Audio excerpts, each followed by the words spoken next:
No interior do Paraná, nos arredores de Serra Clara, uma viúva pobre despertava todas as manhãs com o mesmo enigma na soleira: 1 litro de leite ainda morno e 2 pães cobertos por um pano limpo. Helena Moura, que perdera o marido João numa emboscada por disputa de terras, sustentava os filhos Davi e Caio com costuras e com o tanque de lavar roupa. A vila cochichava que aquilo vinha de alma penada. Outros juravam que era algum pecador tentando acalmar a própria consciência. Helena intuía outra coisa: alguém de carne e osso. À distância, pagava uma dívida que não se dizia em voz alta. Numa madrugada de vento cortante, Helena ficou de tocaia. O trote de um cavalo partiu o silêncio. Um homem alto, chapéu baixo, desceu com cuidado, deixou o leite e o pão e, antes de ir embora, fitou a casa com uma reverência que doeu nela. No dia seguinte, correu a notícia: Augusto Valença voltara para assumir a fazenda Boa Vista do falecido Coronel Valença, o mesmo nome colado à morte de João. Ao cruzar Helena na estrada, Augusto tirou o chapéu e falou baixo: "Não tenha medo." Ela respondeu firme: "O filho do homem que quebrou minha vida não me cumprimenta." Mesmo assim, a provisão aparecia a cada amanhecer. A vila, ferina de língua, repetia que filho de cobra não muda de pele. O padre Anselmo lembrava nos sermões que penitência não é moeda de troca. Helena resistia. Ainda assim, algo nela se mexia quando via Augusto ajudar calado os peões, consertar a escola e manter distância da soberba do pai. Uma noite, ela surpreendeu o benfeitor na porta. "Chega de sombras", disse abrindo de supetão. Ele mostrou o rosto e as mãos feridas de Lida. "Pão e leite não pagam sangue", cuspiu Helena. "Não pagam", respondeu ele, "mas me sustentam até eu criar coragem de pedir perdão olhando nos seus olhos." A coragem veio quando Nicanor Braga, antigo capataz do coronel, reapareceu embriagado e espalhou veneno na venda. Dizia que João teria caído por ordem de Augusto. A vila comprou a mentira como quem compra sal. Augusto foi até Helena com raiva contida. "Não acredite nisso." Ela devolveu seco. "Então me prove." O único caminho era o cofre da Casa Grande. Havia ali uma carta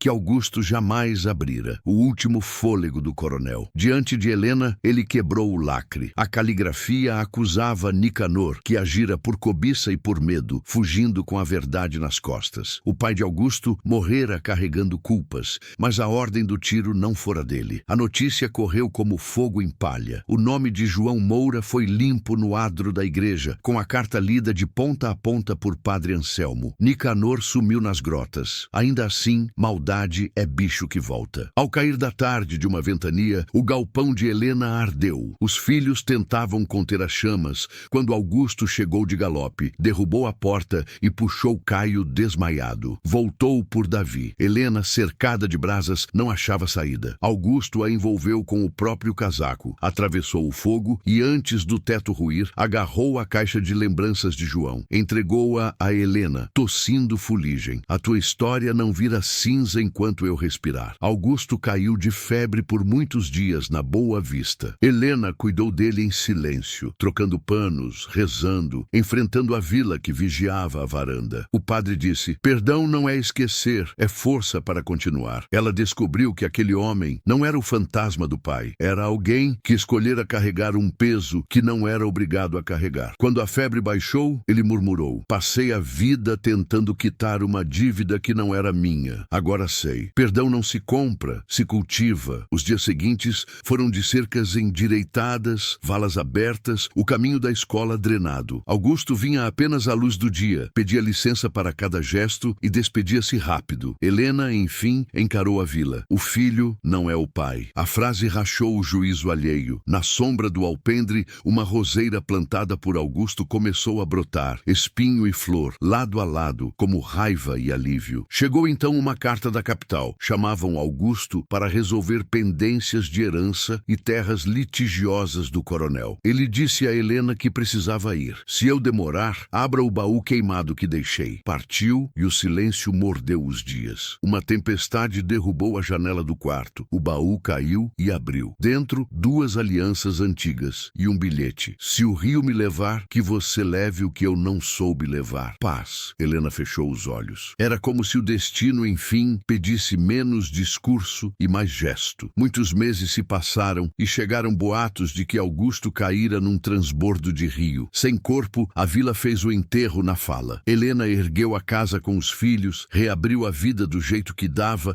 e manteve o baú no canto como quem guarda um segredo em pé. Muitos anos depois, numa manhã de névoa, o som de cascos voltou pelo caminho antigo. Um homem magro, grisalho, com o mesmo olhar de antes, desmontou devagar no portão. Demorei, disse Augusto, a voz ferida e inteira. O rio levou só a parte de mim que ainda devia. Helena tocou-lhe o rosto e sorriu sem exagero. O que ficou foi o que importava. Serra Clara, cansada de julgar, preferiu calar. Passaram a chamar a Boa Vista de Fazenda do Perdão. Padre Anselmo repetia nas homilias: a justiça de Deus, às vezes, chega atrasada, mas não falta. E a vila aprendeu a olhar de novo. Pão e leite deixados nas portas pobres, a roseira vermelha viva no inverno, o rumor de que Davi e Caio honravam a terra sem apodrecer o nome. Quando a idade pesou, Helena chamou Augusto à varanda e cochichou: você me trouxe sustento quando faltava comida e quando faltava coragem. Agora posso descansar. Ele perguntou: e quem me traz de volta quando for a minha vez? Ela respondeu: o amor sabe o caminho. Na manhã em que ela partiu, a roseira cobriu o portão de flores como se o tempo inteiro desabrochasse num dia só. Dizem que em noite de lua cheia, dois vultos se sentam na varanda olhando o horizonte. Alguns chamam de lenda, outros juram verdade. O que ninguém discute é o que ficou. Em Serra Clara, depois de Helena e Augusto, ninguém ousou zombar do perdão. E toda vez que o cheiro de pão quente aparece bem cedo, alguém lembra que um homem decidiu devolver história antes de pedir lugar e que uma mulher escolheu seguir antes de esquecer. Porque o fim, ali, aprendeu a ter outro nome: recomeço. Ele voltou numa manhã de névoa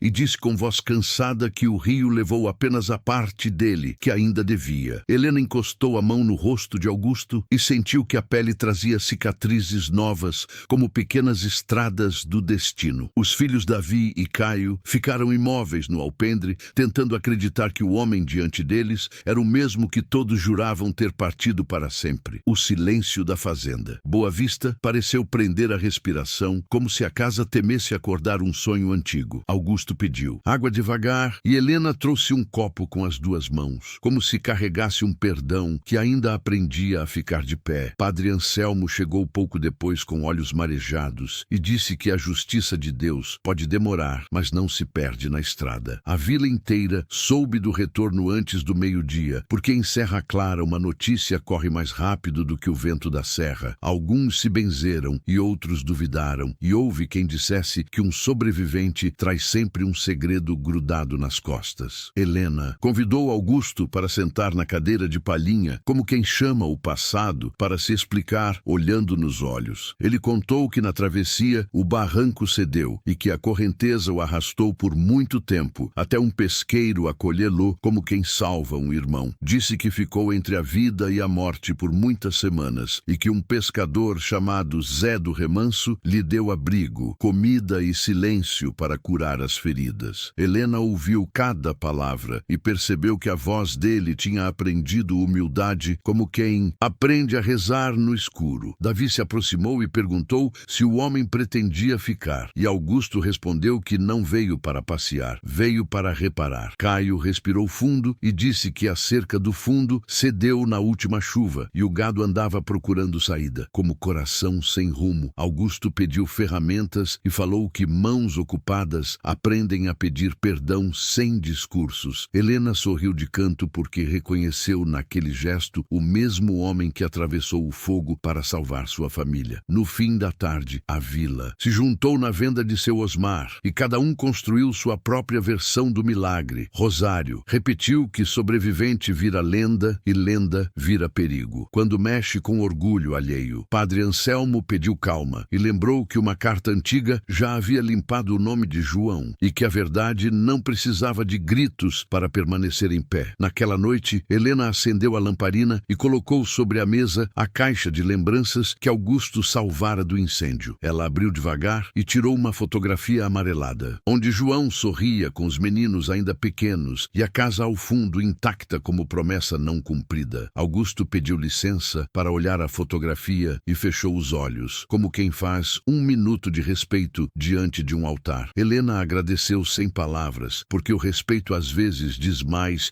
do que qualquer juramento. O vento trouxe cheiro de chuva e uma coruja piou no galpão, como se anunciasse que a madrugada viria com respostas. Antes de dormir, Helena sonhou que duas mãos plantavam uma roseira e que, em cada espinho, virava um degrau para atravessar um rio largo. Ela acordou com o coração batendo forte e entendeu que o sonho pedia coragem para caminhar apesar das pedras. Ao amanhecer, Augusto chamou Davi e Caio e organizou o mutirão para erguer a cerca do fundo antes que a boiada achasse brecha. Ele explicou que madeira cansada precisa de reforço e que a vida também precisa de vara e de prumo. Davi comentou que o solo cede junto do brejo e Augusto ensinou a abrir uma valeta de desvio para a água não morar onde não deve. Caio martelou estaca por estaca e lembrou do dia em que Augusto saiu no meio da fumaça carregando a caixa de lembranças como se fosse coração de gente. Rosário apareceu com um cesto de pães e perguntou se precisava de mais braços, e Augusto agradeceu, chamando a vila para a obra como quem convida para a paz. No meio do trabalho, um tropeiro trouxe um recado da capital, dizendo que havia disputa aberta sobre terras herdadas do coronel Valença. O recado dizia que um homem de nome Lourenço Valença, primo distante, reclamava direitos antigos e que pretendia tomar parte da Boa Vista. Helena sentiu a velha sombra do passado tentar crescer, mas respirou fundo e encarou a notícia como quem olha tempestade de frente. Augusto disse que não correria da briga justa porque herança limpa não se mede por grito, e sim por documento e por consciência. Padre Anselmo ofereceu ir junto à capital para servir de testemunha da verdade e para lembrar que o nome de João já foi purificado diante de todos. Davi sugeriu reunir papéis guardados no baú queimado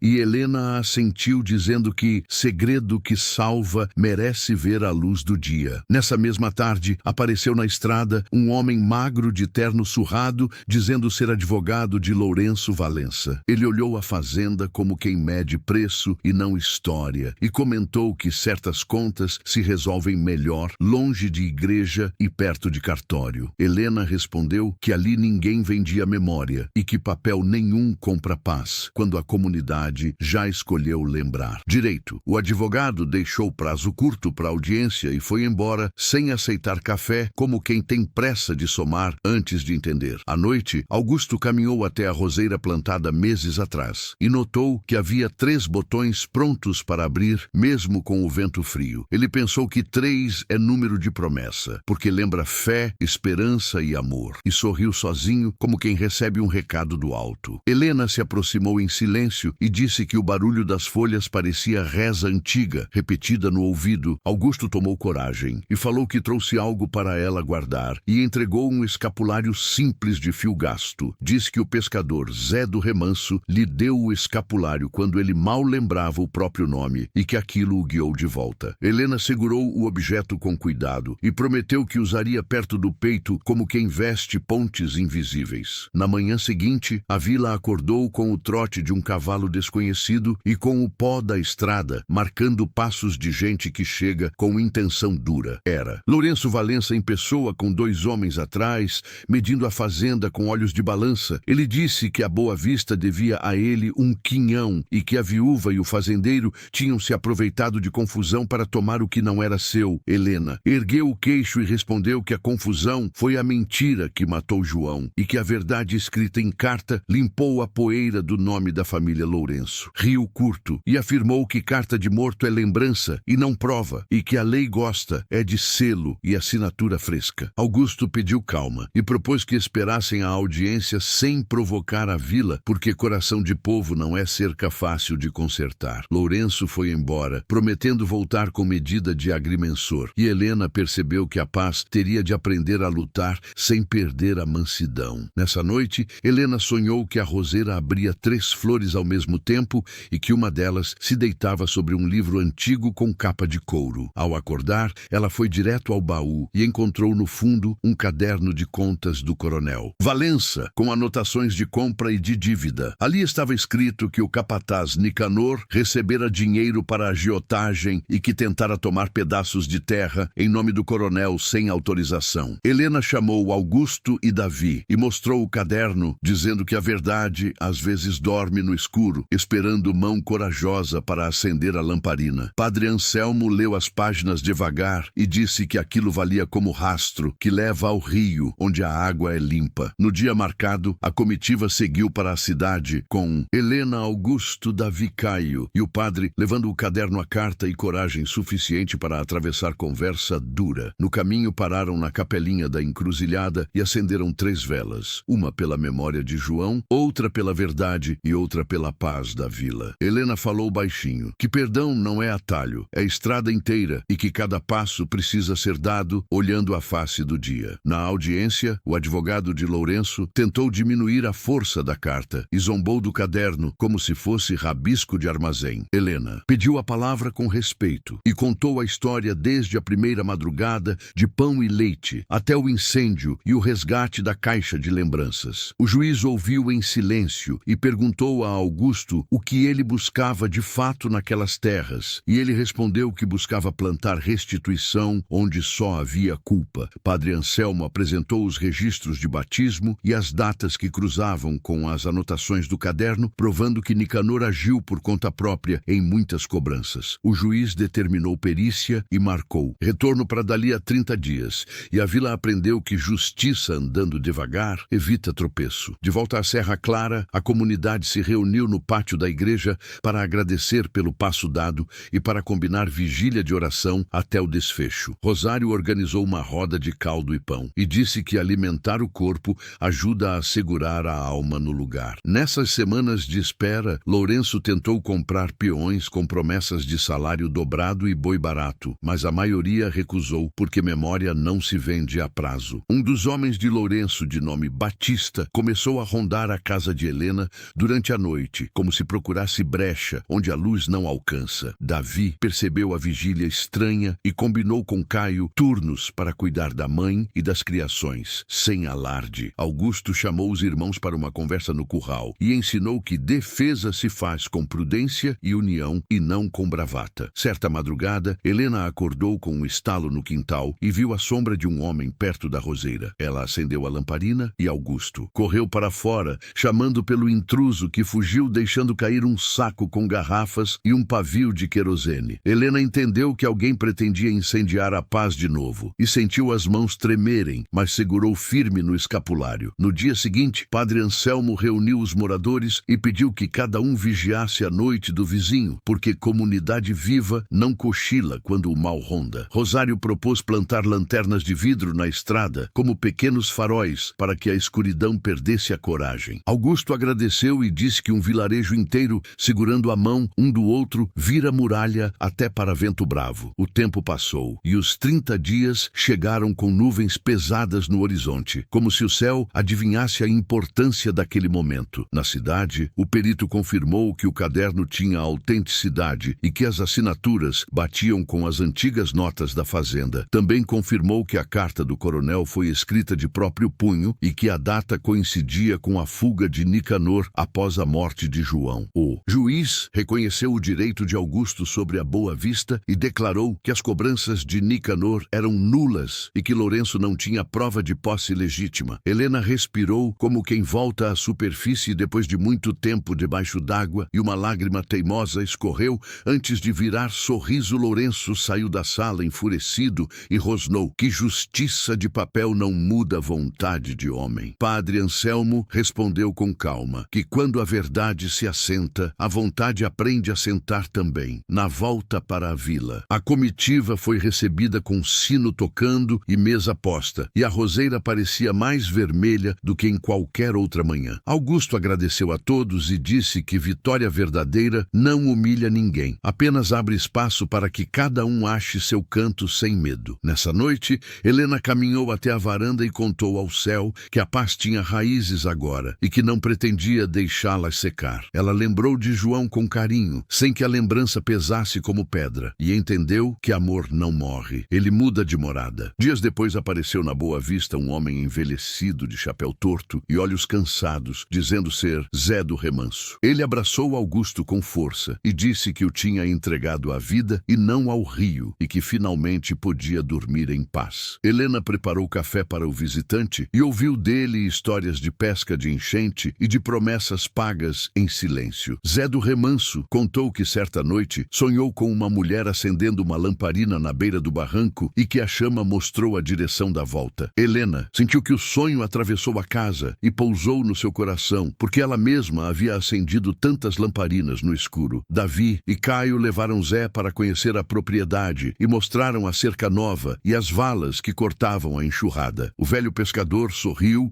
dizendo que água respeita quem entende o caminho dela e que gente também respeita quem entende o sofrimento do outro. No mês seguinte, Lourenço resolveu deixar Serra Clara e, antes de ir, procurou Helena para dizer que inveja mal curada vira. Doença da alma. Helena respondeu que cada um precisa decidir o que planta e que ela preferia plantar descanso. Com a saída de Lourenço, a vila sossegou como lago depois da ventania e a Boa Vista virou exemplo de trabalho e conciliação. Helena começou a organizar um pequeno armazém de secos e molhados ao lado da cozinha para atender vizinhos que moravam longe da venda de seu Osmar. Ela anotava tudo num caderno simples e dizia que confiança é melhor do que recibo quando a fome tem pressa. Augusto abriu uma ala de ferramentas comunitárias para que nenhum roçado ficasse parado por falta de enxada ou arame. Rosário criou uma roda de costura, onde as mulheres ensinavam ponto a ponto, enquanto contavam memórias e curavam saudades. Padre Anselmo propôs uma noite de histórias na praça a cada 7 dias, para que os meninos aprendessem o valor da palavra e do respeito. Em uma dessas noites, Helena tomou coragem e contou a saga do pão e do leite desde a primeira madrugada até a manhã, em que decidiu deixar a porta aberta para a verdade entrar. Ela disse que misericórdia não é esmola, é ponte, e que foi essa ponte que salvou sua mesa, sua fé e seu futuro. Augusto escutou de cabeça baixa e, quando todos aplaudiram, ele ergueu os olhos e o brilho lembrava o nascente depois de temporal. O tempo seguiu e a roseira entregou flores a cada estação, como se obedecesse a um calendário de milagres discretos. Helena notou que 3 aves faziam ninho no mesmo galho e riu, achando graça do céu, que insiste em repetir sinais. Quando a gente demora para entender, numa tarde de inverno,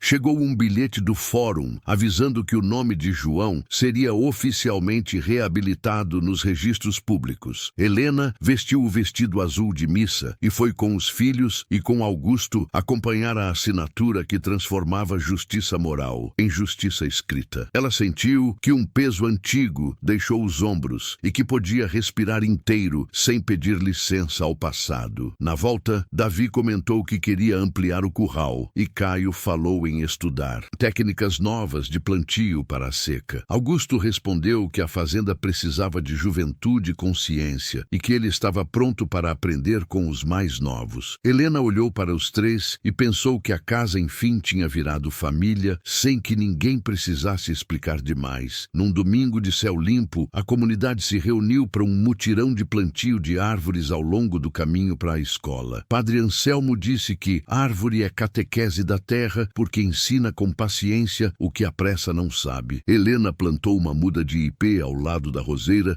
e sussurrou que queria sombra para os que ainda chegariam cansados. Augusto plantou outra muda e disse que cada raiz nova amarra a paz no chão para ela não sair voando. Ao cair da tarde, os meninos correram pelo terreiro e o riso deles costurou o silêncio com linha de ouro. Helena encostou a cabeça no ombro de Augusto e falou baixinho que agora compreendia o sonho dos espinhos virando degraus. Ele respondeu que amor maduro aprende a subir sem ferir o pé do outro. Rosário passou com um tabuleiro de broas e gritou que felicidade aceita repetição sem enjoar. Zé do Remanso tocou uma moda antiga na viola e a praça virou sala de estar de céu aberto. À noite, Helena abriu o caderno do armazém e escreveu que fé, trabalho e vizinhança são as 3 condições para a colheita que não falha. Ela fechou o caderno e agradeceu pelo dia em que pão e leite começaram a chegar, porque aquele gesto parou de ser mistério e virou caminho. Augusto entrou com a lamparina e colocou sobre a mesa o escapulário que ela usava, dizendo que queria que ele morasse ali no centro da casa. Helena beijou o fio e pendurou ao lado da fotografia de João, formando um triângulo de memórias que não competem. Ela falou que o coração é grande o bastante para guardar quem partiu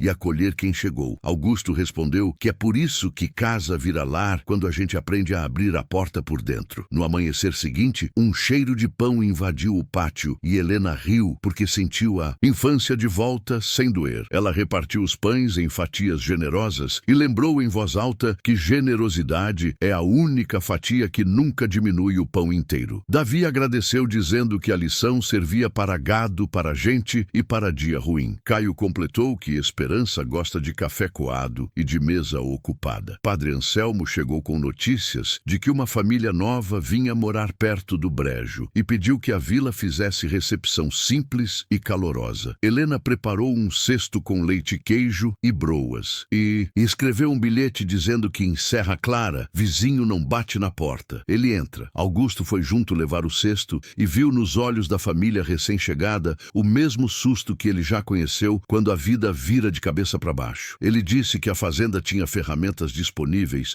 e que a igreja tinha ombro e que a venda de seu Osmar tinha prazo. A mãe da família chorou de alívio e o pai prometeu trabalho e respeito, e os filhos sorriram como quem encontra abrigo no meio do caminho. Na volta, Helena comentou que acolher também é forma de curar cicatriz antiga. Augusto concordou e falou que o bem, quando circula, vira muralha contra qualquer ameaça que tente voltar. Alguns meses depois, a vila organizou uma festa de colheita com fogueira, música e agradecimento. Helena subiu ao pequeno tablado improvisado e falou que a vida ensinou que perdão é verbo do presente e não lembrança do passado. Ela contou que 1 litro de leite e 2 pães podem salvar uma casa quando chegam com respeito e constância. Disse também que atravessar o fogo foi mais do que salvar objetos, foi salvar a memória que alimenta o amanhã. Aplausos encheram o pátio e Augusto baixou a cabeça emocionado, porque entendeu que sua dívida antiga, enfim, tinha virado ponte para muita gente. No fim da noite, Helena e Augusto ficaram sentados na varanda,